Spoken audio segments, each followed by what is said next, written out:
Fight presents.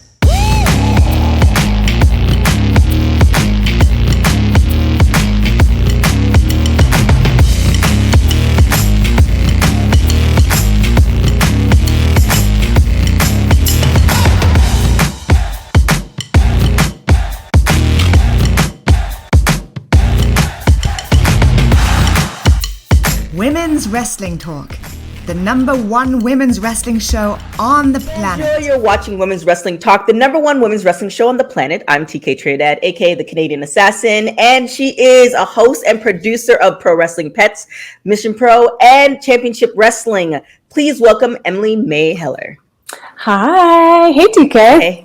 Hey. And today we have an amazing show like we always do. I mean, we're Women's Wrestling Talk. And of course, nothing but amazing guests. She is the current Chaotic Wrestling Heavyweight Champion and not America's sweetheart, just like the chocolate sweetheart, but we'll get into all that. Please welcome Davienne. How are you doing? Hi, guys. Thank you so much for having me on. Thank you for coming on. Yeah. So let's get into it. First off, now I'm just curious about your name. Like, it's easy, but it's very original. So your name, a made-up name? Yes, it's my real name. It's my government name. Your given name. My mom wanted all of her kids to have very unique names. Mm-hmm. And so when I was born, she's like, oh man, I really don't know what to name her. And she saw Davienne in a newspaper. And she was like, I don't really like that. And so she changed it to Davienne. And that's how my name was invented, basically. Kudos to your mom. It's like original, but it's easy. Wow. Like I have an original name too, and it's like super long and it's difficult. So kudos to your mom. She got it just right. Thank you. So you started wrestling in 2013. So let's kind of start on the journey a little bit. So, what made you want to start wrestling? Yeah, I just fell in love with wrestling when I was 11. I was a really, really big Red Sox fan in like 2003, 2004. And so I've never really been like a conventional person. I was always just more of like a tomboy and never went with like the status quo. And I was like, yeah, I want to be like a Major League Baseball player, but like women can't really like do that. I couldn't play for the Red Sox. I mean, I guess I could if I really wanted to. Mm-hmm. But then like my brother started watching wrestling and I was like, man, I just like really like this wrestling thing. And it never left. Like I was like, I love wrestling. And so when I was like 14, 15, my sister went to high school with Ken Doan, who was Kenny Dykstra in the Spirit Squad. And they did like an article in the newspaper on him in my town. And it said he trained at the Killer Kowalski School of Pro Wrestling. And I still have the article to this day. And I was like, this is where I'm going to train. And I just followed the school. It became Chaotic Training Center. And then it became the New England Pro Wrestling Academy. And all throughout like high school, I was like, I'm going to be a pro wrestler. Like, this is what I want to do. And my guidance counselors would like fight with me. I used to have like, can you please like try and like do like, so my high school was very like, if you were different, you got lost in the shuffle. It's like, you're very streamlined. We had like 2,000 students, 5 different towns, whatever. And they're like, you're going to take, so they would do their class levels were like AE, which was like the easy class. And then AF was like average, and then honors and AP. And I was always in the AF classes just coasting and getting like A pluses in every single class. Like I was very high in my class ranking. And they're like, can you like try like an honors class? And I was like, no, I don't want to do homework. Like this isn't fun for me. I'm going to be a wrestler. And they were like, oh God, like, can you fill out the Common App and go to college? And I was like, no. How can I leave here as fast as possible? I tried to take summer classes my junior year, so I would never even have to go to school my senior year. But they were like, no, you can't do that. You can graduate half year.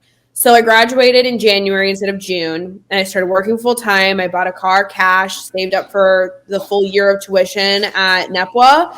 And I walked in 3 days after my 18th birthday, which was the first day they were open for class. And I just handed a year's worth of tuition, and I was like, all right, let's do this thing. Wow. And that's amazing. Day 2, I was like, this isn't for me. I was like, it's a no for me. The reason I still kept wrestling is because I'm very stubborn. And I was like, okay, this is what you wanted for since you were 11. Like, just give it more than 2 classes, even though it's hard and you're hurting and it sucks. Yeah. And I heard that I was the only girl, of course, and the boys were like making bets of when I was going to quit. And I was like, oh no. And here we are, 9 years later, me stubborn as hell, still kicking because they made a bet when I was going to quit. So, oh my God. That just shows an amazing story. Yeah, that shows your determination. And what I love about that story is that you kept pushing through and you didn't let anyone else bring you down. Your guidance counselor, the guys in your classes. How was your family's reaction when past the 2-day mark, you were like, this is what I'm going to do? So my family has always been super supportive. They're like my biggest fans.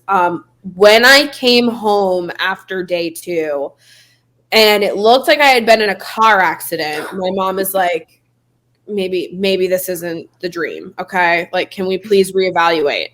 But like, even like my brother, was a professional cheerleader. So like we've kind of just picked like different passions and avenues. My older sister loves ballroom dancing, so she does ballroom dancing. But yeah, like I was just like, yeah, like my mom she lives in Arizona now, but she's like my biggest fan. Every single time I have a match, I like send her the link so she can watch it. And she just thinks I'm like the coolest thing ever. But like when I get injured, she's like, oh my God, like let's stop. And I'm like, Mom, come on. It's been this long and this hard. Like, we're going to keep trucking along. She's like, yeah, but like your face. I'm like, I know. That's any parent. Any parent's going to be worried about that. Exactly. She would yell at me when I would get a sunburn. So like, you know, when I come home with bruises and things, she's very, very concerned, but she's like, you love it. And like, she thinks it's so cool. And she's just like, nobody ever like tried to like harsh or mellow, basically. You're just like walking to the beat of your own drum. So now you started in 2013. I think it was just a lot of, I mean, I can't speak to before that, but a lot of things have changed as far as women's wrestling. So when you started to like this point, like, you know, kudos to the dedication and knowing exactly what you wanted at that age. Cause I think I might've, I don't know, by the time I was in college, I'd like switched off like 4 or 5 times. So kudos to you for knowing exactly what you wanted. But seeing the change from 2013 to now, like what have you seen change? What have you seen improve? What would you like to see improve in women's wrestling? It's honestly really crazy. Is actually a cheap plug right here. Chaotic Wrestling just did a documentary, which we are releasing, called Special Attraction, on their Chaotic Wrestling Women's Championship. And yeah, like when I first started, I mean, I was treated like a boy at my school because if I didn't get to wrestle the boys, like I wouldn't be able to wrestle. Like I was the only girl there for 6 years. So they treated me like an equal, which was great. And I think is really important. And I hate saying like that women should like wrestle like men, but I think that's kind of why when the change and like people started taking women's wrestling seriously, it's because they're like, oh my God, they're like an athlete and they're actually fighting. And it's not just like, okay, let's pull each other's hair. I think like a time and a place, like don't get me wrong, I love Divas wrestling. I think it's entertaining as hell. And like they're hot and they have beautiful gear. Like there is attributes that are incredible, but also like I want to see like a really good match and like storytelling that's not 2 minutes. So I really love that we're kind of on this, we went through this evolution of like, okay, it's bad. And now it's like, okay, now we're going to take them super seriously. And I think now it's like kind of evening out where we do get a little bit of that diva feel where there still is a lot of glamour, but there is like that fight feel that like just men's wrestling has. And I really like that balance. For my personal experience, like when I first started wrestling, like the pool was limited, very, very limited. Like when I was having my first matches, like my trainer was like, hey, you need to carry this match. And I was like, this is my 3rd match. Like, what do you mean? And that's some pressure. Yeah. And he was just like, because like the girls didn't train like you have. Like the way it was is you're a girl, you went to one class and then you could be on a show. And then it'd be like, oh, well, I'm on a show, so why do I need to go to class? And I'm really glad that mentality has changed. Because like I think it was one of my first few classes, and Chaotic Wrestling was running a show, and we called them the Spinners Show. And there's a local baseball team in Lowell called the Lowell Spinners, and we would run like little pop-up shows outside the baseball stadium for like students and things. And they were like, oh, have Davey be a manager. And my trainer was like, absolutely not. And I was like, I don't understand like what's going on. So, okay. Then it was later explained to me that they didn't want me at 2-3 weeks in to be like, oh, I'm on a show and just stop coming to class. And that was kind of like the mentality of what happened is like, oh, okay, you're on a show after 2 weeks and you can kind of take a bump. So yeah, it's fine. You can just take bookings. And because like women's wrestling was so limited with the talent pool, it was like, yeah, okay. Oh, you look decent. We can put you on a poster. You can sell tickets. You can maybe take an okay bump. Yeah, you can have a 5-minute match. It's fine.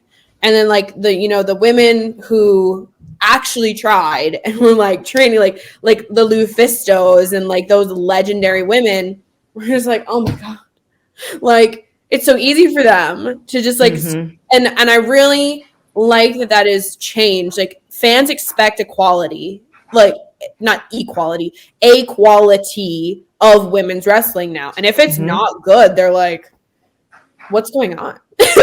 And I think that's really important. And it shouldn't just be women's wrestling, it should be all wrestling that you get the quality of, but men just get a pass because there's less women, there's less women numbers. So it was like just so harped upon. But like the change has been really, really nice over my, like 8-9 years. Yeah. I mean, that's incredible. I mean, it is true. There is like this surge in women's wrestling, and there's these new talents coming up to the forefront of wrestling. And so how has your style and evolution changed in the ring? Doing intergender matches to training in a different way 8 years ago. How has that evolution happened for you? Yeah, I would say just like the past like year or two has been like the best version of me. I was just like, oh my God, cringe when I try to watch my earlier stuff. It's just like, oh, you're terrible. What are you doing? And a lot of it too was like my growth as a human being. I started wrestling when I was 18 years old. Now I'm 27. So I was very, very like shy and skittish and not confident and to like try stuff. So I just do super, super basic moves. Like, okay, this is the drill we do in class, and that's what I'm gonna do on a show because this is what I'm comfortable with. I didn't feel comfortable really getting out of my shell. And then it took like, wrestling people who were better than me and like actually gave me the confidence to like be like, okay, I could do more. So now I'm like, okay, let me try this move. Even though I'm not athletic, like let me try it and see if I could do it. And then, doing the intergender matches is just like, okay, I need to step my game up if I am going to be in this match. Like not saying I don't need to step my game up if I'm going to wrestle like, like a Jordan Grace or Deonna Purrazzo or something, but like it's the men in New England. They're just like, they're so talented and just like all over the world too. But like, this is just a majority of where I wrestle. And just because I'm a girl doesn't mean that I shouldn't get the opportunity to wrestle them. Like when I was in class, I was wrestling Tommaso Ciampa for an hour, before class. And like, he helped me so much when I was training. And it's like, well, why can't I do that on a show? If I wrestle Carmelo Hayes at class all the time, why can't I wrestle him on a show? He's really good. He'll elevate me to another level. That's what I want to do. And so it took like really just feeling more confidence in myself and also having like my peers have confidence in me. For a bit, I kind of felt that like I was in a bad place in my personal life, and my wrestling really suffered, and my trainers and my peers had kind of just like given up, like, Davey's probably gonna quit. But I'm stubborn. And so that really helped me elevate myself too, of being like, okay. And then also like finding my character. Like when I first started, I was like, yeah. Like I know women's wrestling and you're supposed to be like pretty and I don't know, like throw glitter on gear. I don't know. So finding a gear designer was super beneficial. Find something I could wear that I could be comfortable and confident in. And then just starting to like experiment with like makeup styles and things like that. Like, oh, I like a lot of glitter. I'm going to pack glitter on my eye and then just be like, okay, cool. Do I look like a crazy person or does it look cool? And then just like, I just experiment a lot with growth as a person. And I feel like because of myself organically changing, my character in wrestling has organically changed. So what fans are seeing and connecting to is really just me. Like it's not any kind of fake display that I'm trying to put out there that people were trying to put me like the square peg in the round hole for so many years. Yeah, it's been really crazy. Like, I think, I agree with you. Like when you first started, it was around the time where there wasn't a lot of women. I've heard so many stories where, there's only one girl in the class. Now, I mean, it's just been an influx over the last 5 or 6 years. And now speaking to that, I mean, we try to follow as many women wrestlers as possible, but sometimes like, where there's somebody else who pops up. And how I actually was introduced to you was when I saw you were voted the Chaotic Wrestling Wrestler of the Year for 2021. And I was like, who is this? And like, I watched some of your matches and I was like, okay, like I see you. So first off, congratulations. Yes, congratulations. And then second, like when you heard the news, like, did they let you know, beforehand, or was it one of those things where No, I just saw them post it? I was sitting on my couch, and I'm very good friends with the former owner of Chaotic Wrestling, Chase Del Monte, and we were sitting and watching a stream that was going live. And he goes, "Oh, look who won Wrestler of the Year!" And I was like, "Wait, what? Like, what is going on?" And then I was like, "You know what? If I had lost to JT Dunn, I would have lost my damn mind. So thank you." No, I'm just kidding. But no, it was really cool. Especially like Chaotic's my home. It's where I started training. It's where I had my one of my first matches. Like it really meant a lot. And Chaotic, like I actually left Chaotic for a year or two. And I came back, and at the time my trainer was the owner, and he was like, "You're not a baby face, and I don't know why we're booking you as a baby face. You suck, da da da." And I'm like, "Oh, whatever. I hate you." And then all of a sudden, like me and JT started tagging, and people loved us, and I was like, "How does it make you feel that I am just the ultimate baby face?" And he's like, "Go away, I hate you." And then it just evolved even more to just like me being on my own and being this big baby face and like having really, really cool moments. And like, I just love the fans there. So yeah, it's been a wild journey. Yeah, I mean, what did that you also had like your moment of the year this past year, right? Winning the heavyweight championship. So how did that feel to have all of those moments happen, especially in a very difficult year? It was. I literally I still tear up thinking about it because it was just so cool. Like I had never ever expected it. Like I've said before, like I'm a kind of like very ignorance is bliss person. Like, bad things happen to me. It's whatever. It's life, blah, blah, blah. So like kind of being treated like crap in wrestling, it's just like, oh, yeah, it's whatever. It's the business. It's fine.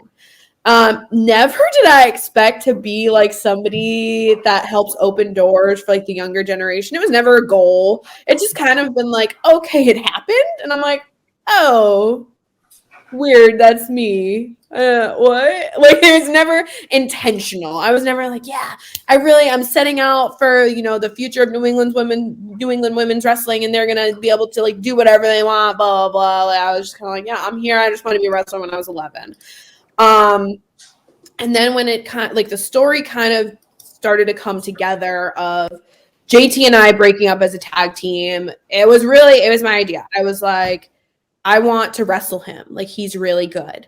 and I want to be able to wrestle him instead of tag with him. And he's mean, so he decided to stay a bad guy. And okay, fine, have fun with your new friends and just ignore me and ruin my life. And then, like, you know, the story all came together of like the winning the title, and like thinking about it, I'm like Tommaso Ciampa has had that title. Ivar has had that title. Donovan Dijak has had that title. Anthony Green, Carmelo Hayes, like my name is like with the people. Like what? There is an outlier here, and it's me. But like, just to have like everybody in the locker room like crying and like turning around and seeing them crying, and I'm crying, and the whole crowd is on their feet chanting for me. Like, I watch it so many times. Well, I saw that picture of you, like tears down your face, holding it up, and those are moments that get me, and so I can't imagine being in that moment and just taking it all in.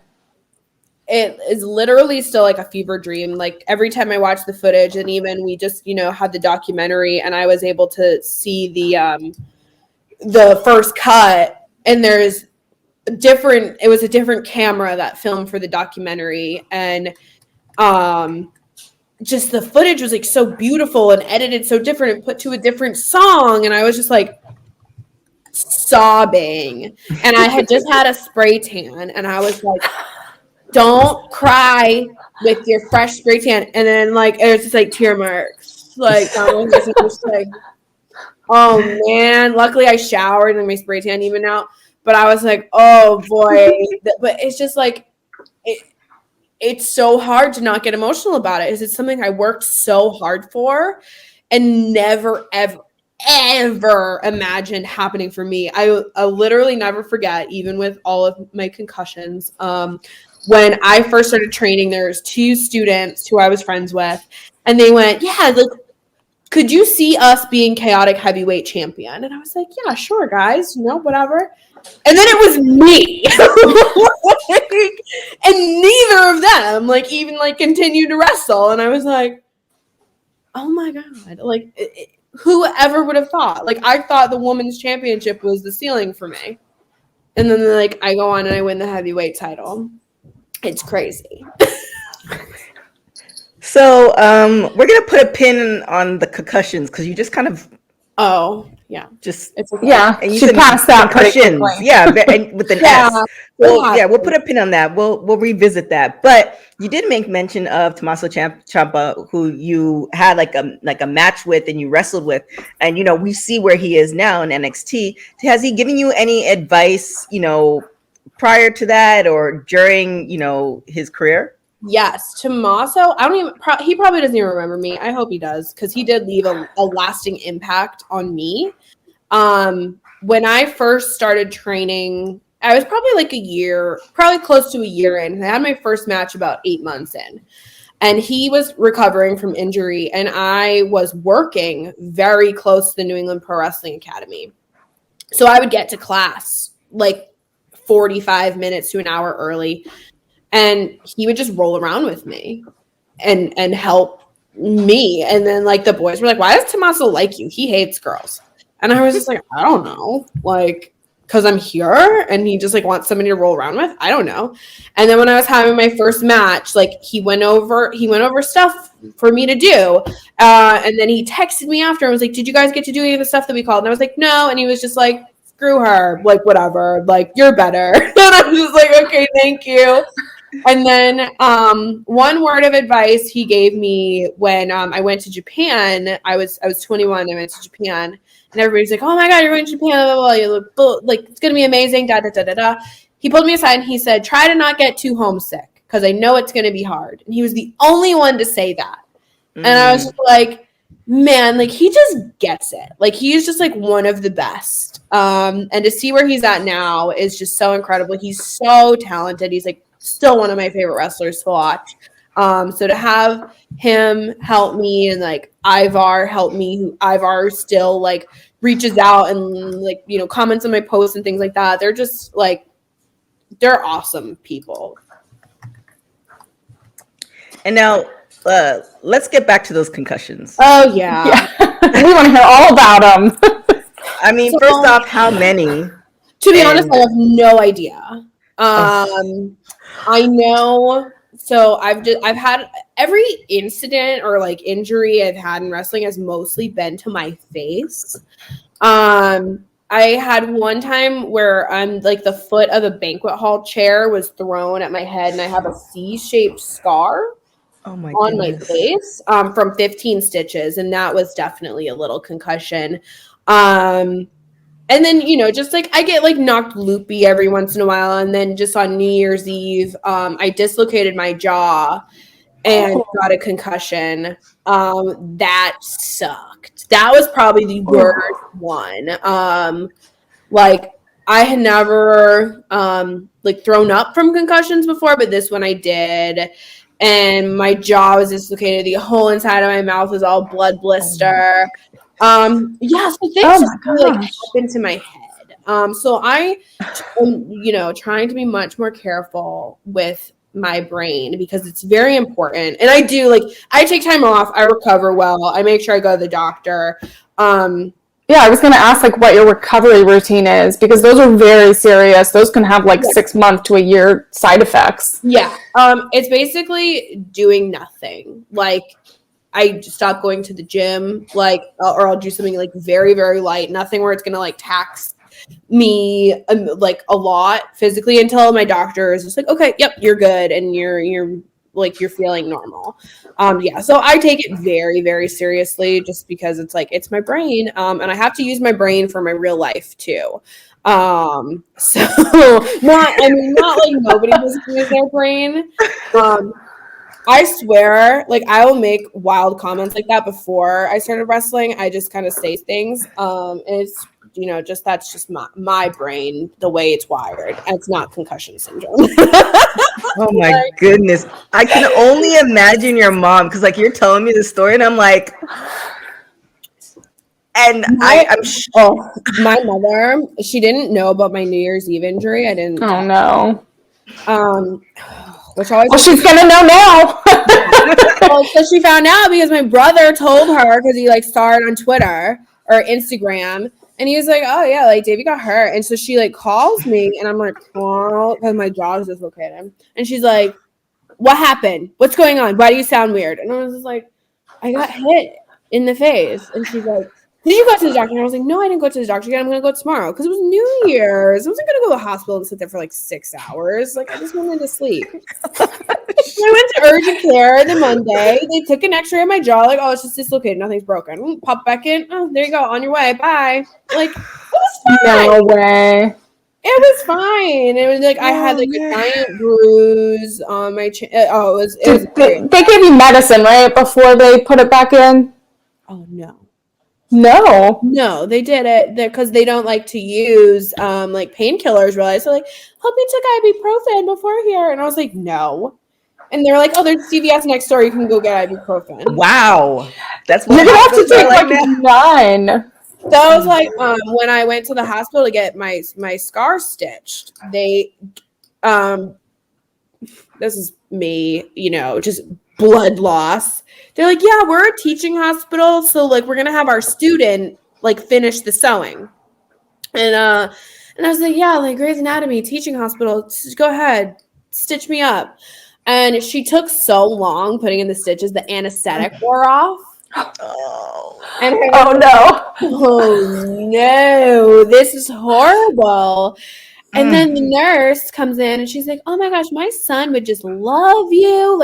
Here's a picture of him. I was like, yeah, give him my break HIPAA and give him my number. Your son is cute. She never did. Oh no. And she's like, yeah, I'm going to bring you some ibuprofen. And she's discharging me. And I still don't even have ibuprofen. And my head, my skull was showing. And I was like, can I get this ibuprofen? They're just going to send me on my way after my anesthetic wore off. And I was like, oh my God, I know the opioid crisis is a big deal, but ibuprofen, please. I have a headache. Oh my goodness. Well, I mean, kudos to the nurse, because stitching, especially because I have stitches on my face and I lucked out too. If they stitch it the wrong way, that messes up your face. So kudos to, at least she didn't mess up your face. Yeah, I'm a very good healer. The worst part about it was like they left some of the stitches in like after I got them taken out. So I was like, I thought I had a zit. And I was like, what is it? I was like squeezing and I was like, oh, this is a stitch. Oop. Wow. Yeah. Yeah. I could say some things about the healthcare, but we'll leave that alone. Wow. I'm not touching it. Definitely that's a whole other discussion. Yes. Mm-hmm. So getting kind of back into kind of wrestling in your year last year, so you had 2 AEW matches, and I just wanted to hear about that experience. Ty Conti and Abaddon were your opponents. So what was that experience like, and how did that all happen? It was so cool. It was actually like Jacksonville, I want to say, right after their new year. I had just reached out. I was recommended and was told to reach out on Twitter, and so I did. They got back to me like, "Yeah, sure, we'll send you some dates. You want to fly out in Jacksonville?" And I was like, "Okay, like this is wait, what the hell? You're just sending DMs?" Yeah. Well, I was recommended by somebody who was on their roster, and then was told send the DM to this person. Yeah, I was like, okay, this is so easy. TK's freaking out over here. Because we've heard this multiple times, right, TK? Yeah. I mean, like, even how, like, people originally got signed, like, Brandy just sent them a DM. Like, it was just, but, I mean, your personality is, I wish you kind of were, like, in LA. I kind of want to just, I don't know if I can hang with you, but I kind of want to be that person just watching you do life. No, you can hang with me, absolutely. I think I can hang with you, but I don't know if I could hang with you. I feel like, I'd say it'd be like an episode of Hangover where, like, I might not survive. So I just want to watch you move far. TK, I'll make sure I'll check the roof. I'll make sure you get off the roof, TK. No tigers in the bathroom. I'll tell you. But kudos to that. So like Emily was saying, I'm sorry for the shock. No, that's okay. In the DM, like who does that? But like, you're literally we like DMs. I guess is just the way it is now because one of my not my student, just a student at New England Pro Wrestling Academy was like, yeah, WWE DM'd me on Instagram, and I was like, what? And he was like, yeah, it's like from a verified account. I was like, what is going on? Like, we're just DMing people on Instagram to get hired. Okay. But yeah, so that's what I did. I sent DM and they're like, yeah, here you go. Here's some dates. I flew down. My first trip, I did the doctor's office Britt Baker segment. And unfortunately, the match I was scheduled for, the signed talent was injured. So it got scrapped. But Dustin was like, hey, I really like you. You want to come back to the next loop? And I was like, yeah, like I will come back every loop. And then I went back to the next loop and I had Ty Conti and everybody was so welcoming. It was a really wonderful experience because I had never been to TV before. Besides, my very, very first match was for Ring of Honor. And that was 7 years ago. And I was just like, yeah, again, lucked out. Literally. Yeah, we got to hear about that too.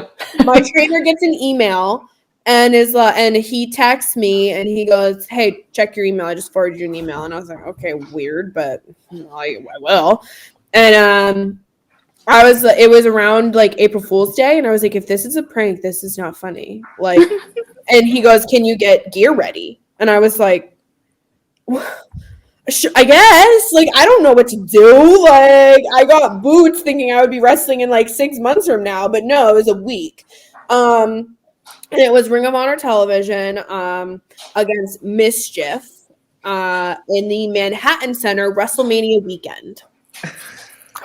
I feel like we need to play the lottery, Emily. I feel like after I know I'm gonna go and play the lottery because it just I feel like it's just rubbing off on me, and I just do you have any lotto numbers you use on the regular? Because I've never played the lottery. You should.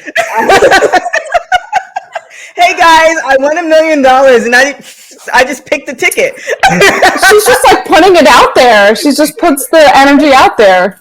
I try to. I was actually just having this conversation with my roommate last night because he was in a bad mood, and I was like, I want you to call my psychic. I'm not like super into psychics, but I think it's fun. And I got this really great one in Arizona. His name is Alex. If you guys are interested, I'll send you his info.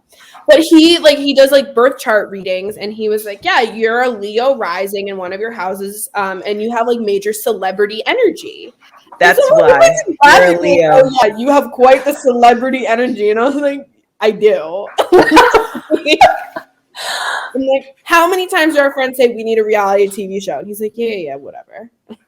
So yeah, that makes a lot. Like I'm a Leo as well. I love that. I'm like a very like low-key Leo. You're the Leo that everybody talks about. Yeah, you're on the other side of the spectrum of the Leo-ness. So I'm a Cancer, but like one of my houses that brings off my personality is Leo rising. Very Leo. Yeah. And I'm very much a Cancer too. Like very like nurturing kind of person, very like motherly, which is why I'm basically the mother hen of women's wrestling. And not even just women's wrestling in New England, like even the boys, they call me mom. Like, you guys know who Alec Price is? He's like, hi mom, every single show.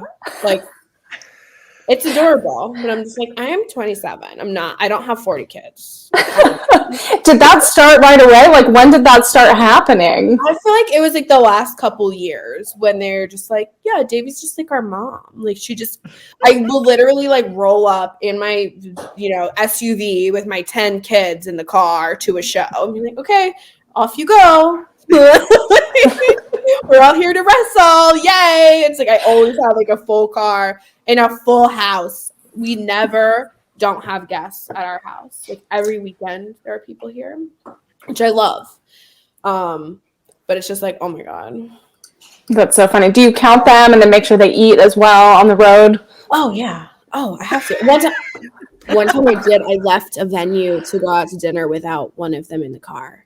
And then we like riding, whatever, we're like 5 minutes away from the venue, and then like get a text, like Ashley Vox was like, hey, we left Tony at the venue. And I was like, and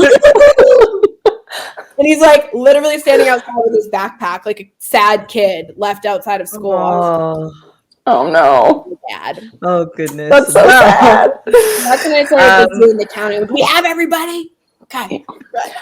Well, we have some good news. I mean, more on Emily. I want to spoil this because I'm not going to be there, unfortunately. But you're going to see, I'm assuming you're going to be there, Emily. You're there. Yes, I will see you at Mission Pro Wrestling. Yes, I'm so excited. So you're facing Sierra. And so are you getting ready for that? Like that's in a few weeks. And I am. I'm super excited. Like Mission had been on my list, and then like we'd kind of gone back and forth a couple times, and like finally solidified a date. I was like, oh, this is so exciting. I've been to Texas for Sabotage 1 or 2 years ago, and I love Texas, and I've like been dying to go back. So, and especially like Sierra is somebody I've never wrestled before, so it's a bunch of firsts, and I'm super excited for it. Awesome. Well, we'll definitely have to take you to Buc-ee's or some type of fun thing to do. We always try to do something fun with all the ladies at Mission Pro. Oh, I'm so excited. My goodness. My boyfriend is very upset. It's his birthday that weekend. And I was like, listen, I'll make you a cake. It's fine. I'll make you a cake. I got to go. You're not going to take him with you? No. Why? He needs to see your debut. He's wrestling on January 29th. So, yeah. Okay. Yeah. All right. He's a newer wrestler. He just moved here. So, I'm like, you need to take your bookings too. This is just what happens. Happens. It's fine. It's part of the road life, you know. You're gonna have to balance it. I mean, my husband's in the business as well, and so we literally exchange calendars, and sometimes things overlap, and that's just what you do. Exactly. I'll make So you said Mission Pro has been on your bucket list for a while. Looking, it's a new year, 2022. There's some incredible opportunities opening up for women in the industry. What other things do you have your eye on for this year? I would love to possibly sign a contract this year. That is like my biggest goal. It's usually my goal every year. I think I'm chipping away closer and closer every year. But I would love to maybe continue to do some AEW stuff or Impact. Those would be my two places that I would really love to work for. Nice. Whew, man. I mean, you're gonna have to come back on. I'm going to follow you closely. You have so many like, I mean, your energy is amazing. And I'm also kind of worried because these concussions and stuff. Like, I'll be good. I'm very durable. I'm super durable. I promise. Like. All right, well, let's get into these rapid hot takes real quick. All right. I love rapid questions. Rapid hot tag. So, who is your favorite musical artist of all time? Chase Rice. Your house containing everything you own catches on fire, and after saving your loved ones, pets, you have time to make one final dash to save one item. What would it be? The Chaotic Wrestling Heavyweight Championship. Good one. If you were to take that gold with you. Yeah. If you had one superpower, what would it be? To be able to eat anything I want and not gain any weight. Yes. Amen to that. And last question, if you were able to live to the age of 90 and retain either the mind or the body of you said you're 27, right? 27-year-old self for the last 60 years of your life, which one would you choose? Well, probably the mind. Because the body needs work. The body needs work. So I don't want to keep this as my final form. Yes, I like that. But let's improve on the physical aspect. Yeah. There it is. See, short and sweet. And now we have one panel question. So we've seen a lot of this, and shout out to Mickie James. I don't know what she put in the universe, but she's making it happen all around. So we've seen a lot of female wrestlers come through the forbidden door. Who would you like to see next? So we're seeing Mickie James in the Royal Rumble. She's been on Impact. She's been on our ROH. She's been all over the place. Who would you like to see next come through that forbidden door, and what promotion? That is a good question. Oh my.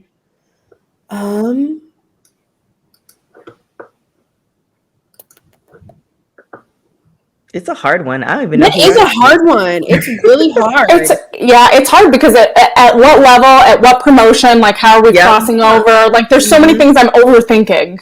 Yes, just don't overthink it. Just it's a dream because some of the stuff will never happen, and it could be somebody who's no longer wrestling too. It's your rules. You choose my it. heart immediately goes to like I would love to see like Trish Stratus in Impact. Like, I feel like she would just kill it with all those girls. And, like, Trish and Gail, like, if Gail would come back. And, like, Trish and Mickie again. Trish and, like, Deanna. Like, those would be Trish and Chelsea Green. Like, those would be stuff. Yeah. Trish Stratus was my favorite woman. She's just an icon. Like, I love her. So... That's a good one. Yeah. Emily? Oh my gosh. So I'm inspired kind of what happened at the Impact pay-per-view this weekend. That I loved like that the kind of ROH takeover. So I kind of want to see, like, I'm really liking what Roxy is doing. I know she's super new to the industry, but I can see her kind of like taking kind of going all over. I really like Jordynne Grace right now, and kind of see her breaking down doors and kind of going everywhere. Deanna kind of has done it. Like she really has kind of broken doors down, and I've loved how she's kind of been able to touch every promotion. There's so many choices that can kind of go either way. I think we do need to get some more like managers and general manager types in there too. Like Maria Kanellis kind of came in there with her like Ring of Honor crew, and it's like we need some of those leading ladies to come in with their groups and take over.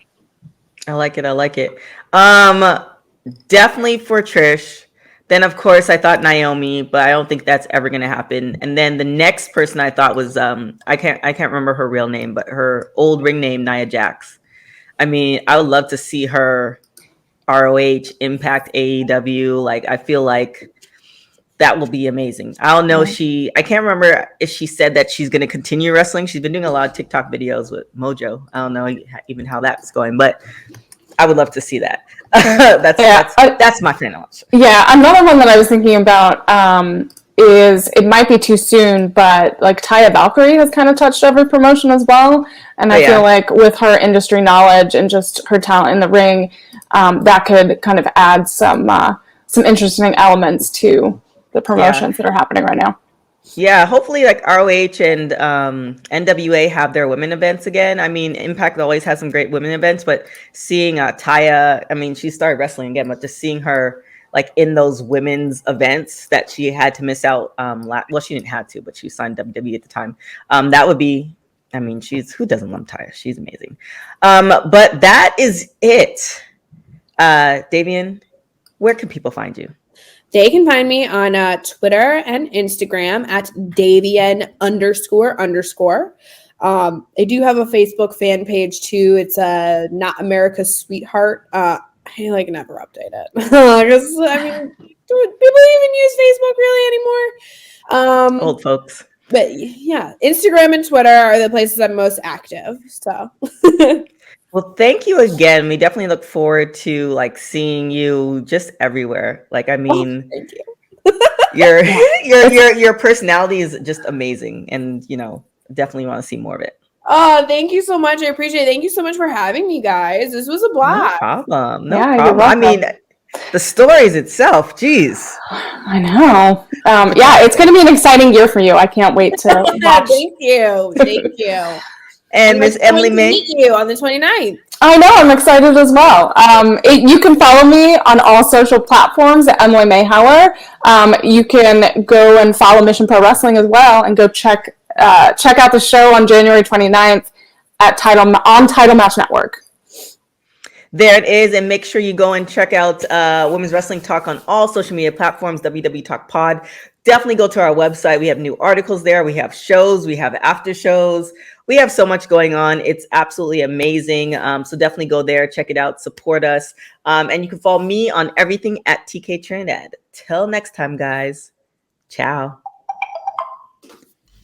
Women's Wrestling Talk, the #1 women's wrestling show on the planet.